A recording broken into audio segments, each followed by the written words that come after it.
தமிழ்நாட்டு தேர்தல் களம் மாதிரியே புதுச்சேரியிலையும் பலமுன போட்டி நிலவுதான்.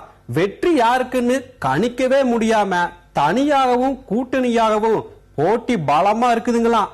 பேசிக்கிட்டாங்க.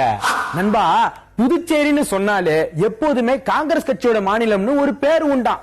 அத உண்மையாக்குற விதமா மாறி மாறி காங்கிரஸ் ஆட்சி வந்துகிட்டே இருக்குமா சொல்லிக்கிட்டாங்க.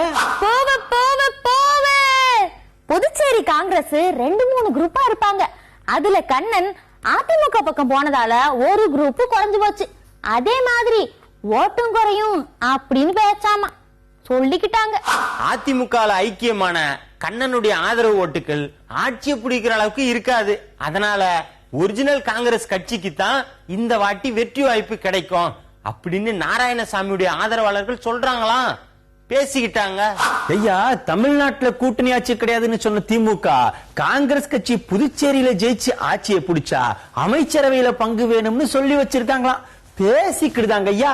கடைசி வரைக்கும் அதிமுக கூட்டணியா பாஜக கூட்டணியான்னு போக்கு காட்டிட்டு இருந்த ஆளுங்கட்சியான என்ஆர் காங்கிரஸ் தனித்து போட்டி அப்படின்னு சொன்னது மத்த கட்சி எல்லாம் கலங்கி போயிருக்கிறாங்களாம்.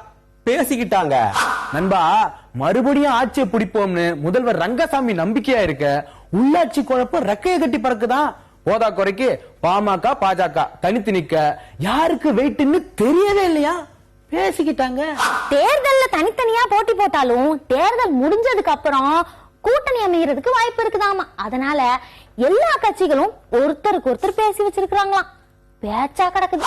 இடதுசாரிகளும் விடுதலை சிறுத்தைகளும் வலுவா இருக்காங்க அப்படின்னு மக்கள் நல கூட்டணி நம்பிக்கையோட களத்துல இருக்கிறாங்களாம். தமிழ்நாட்டை போலவே புதுவையிலும் கூட்டணி ஆட்சி அப்படின்னு ஓட்டு கேட்டு போறாங்களாம். சொல்லிக்கிட்டாங்க. ஐயா, தனித்து ஆட்சி அமைக்கிற அளவுக்கு பெரும்பான்மை இல்லாட்டியும் பரவாயில்ல, நம்ம தலைமையில் ஆட்சி அமையணும். மத்த கட்சிகள் தேர்தலுக்கு பின்னால வந்தா சேர்த்துக்கிடுவோம்னு அதிமுகவும் களத்துல தெம்பா இருக்காங்களா. பேசிக்கிடுதாங்க ஐயா.